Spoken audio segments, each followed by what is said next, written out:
اے میرے خدا، اے میرے خدا، تو نے مجھے کیوں چھوڑ دیا؟ تو میری مدد اور میری نالہ و فریاد سے کیوں دور رہتا ہے؟ اے میرے خدا، میں دن کو پکارتا ہوں پر تو جواب نہیں دیتا، اور رات کو بھی اور خاموش نہیں ہوتا، لیکن تو قدوس ہے، تو جو اسرائیل کی حمد و ثنا پر تخت نشین ہے۔ ہمارے باپ دادا نے تجھ پر توکل کیا، انہوں نے توکل کیا اور تو نے ان کو چھڑایا۔ انہوں نے تجھ سے فریاد کی اور رہائی پائی، انہوں نے تجھ پر توکل کیا اور شرمندہ نہ ہوئے۔ پر میں تو کیڑا ہوں، انسان نہیں، آدمیوں میں انگشت نما ہوں اور لوگوں میں حقیر۔ وہ سب جو مجھے دیکھتے ہیں میرا مضحکہ اڑاتے ہیں، وہ مجھے چڑھاتے، وہ سر ہلا ہلا کر کہتے ہیں اپنے کو خداوند کے سپرد کر دے، وہی اسے چھڑائے۔ جبکہ وہ اس سے خوش ہے تو وہی اسے چھڑائے۔ پر تو ہی مجھے پیٹ سے باہر لایا، جب میں شیر خوار ہی تھا تو نے مجھے توکل کرنا سکھایا۔ میں پیدائش ہی سے تجھ پر چھوڑا گیا، میری ماں کے پیٹ ہی سے تو میرا خدا ہے۔ مجھ سے دور نہ رہ، کیونکہ مصیبت قریب ہے، اس لیے کہ کوئی مددگار نہیں۔ بہت سے سانڈوں نے مجھے گھیر لیا ہے، بسن کے زور آور سانڈ مجھے گھیرے ہوئے ہیں۔ وہ پھاڑنے اور گرجنے والے ببر کی طرح مجھ پر اپنا منہ پسارے ہوئے ہیں۔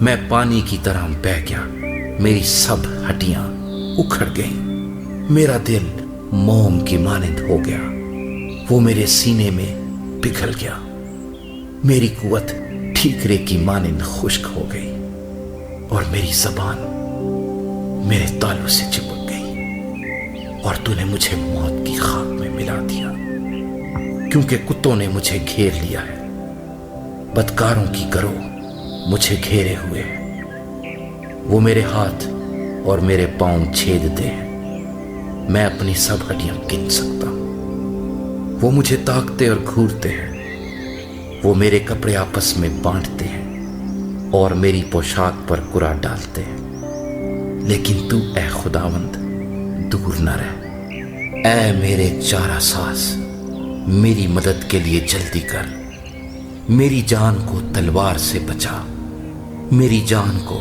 کتے کے قابو سے، مجھے ببر کے منہ سے بچا، بلکہ تو نے سانڈوں کے سینگوں میں سے مجھے چھڑایا ہے۔ میں اپنے بھائیوں سے تیرے نام کا اظہار کروں گا، جماعت میں تیری ستائش کروں گا۔ اے خداوند سے ڈرنے والوں، اس کی ستائش کرو، اے یعقوب کی اولاد سب اس کی تمجید کرو، اور اے اسرائیل کی نسل سب اس کا ڈر مانو، کیونکہ اس نے نہ تو مصیبت زدہ کی مصیبت کو حقیر جانا، نہ اس سے نفرت کی، نہ اس سے اپنا منہ چھپایا، بلکہ جب اس نے خدا سے فریاد کی تو اس نے سن لی۔ بڑے مجمع میں میری ثنا خوانی کا باعث تو ہی ہے، میں اس سے ڈرنے والوں کے روبرو اپنی نظریں ادا کروں گا۔ حلیم کھائیں گے اور سیر ہوں گے، خداوند کے طالب اس کی ستائش کریں گے۔ تمہارا دل ابد تک زندہ رہے، ساری دنیا خداوند کو یاد کرے گی اور اس کی طرف رجوع لائے گی، اور قوموں کے سب گھرانے تیرے حضور سجدہ کریں گے، کیونکہ سلطنت خداوند کی ہے، وہی قوموں پر حاکم ہے۔ دنیا کے سب آسودہ حال لوگ کھائیں گے اور سجدہ کریں گے، وہ سب جو خاک میں مل جاتے ہیں اس کے حضور جھکیں گے، بلکہ وہ بھی جو اپنی جان کو جیتا نہیں رکھ سکتا، ایک نسل اس کی بندگی کرے گی، دوسری پشت کو خداوند کی خبر دی جائے گی۔ وہ آئیں گے اور اس کی صداقت کو ایک قوم پر جو پیدا ہوگی یہ کہہ کر ظاہر کریں گے کہ اس نے یہ کام کیا ہے۔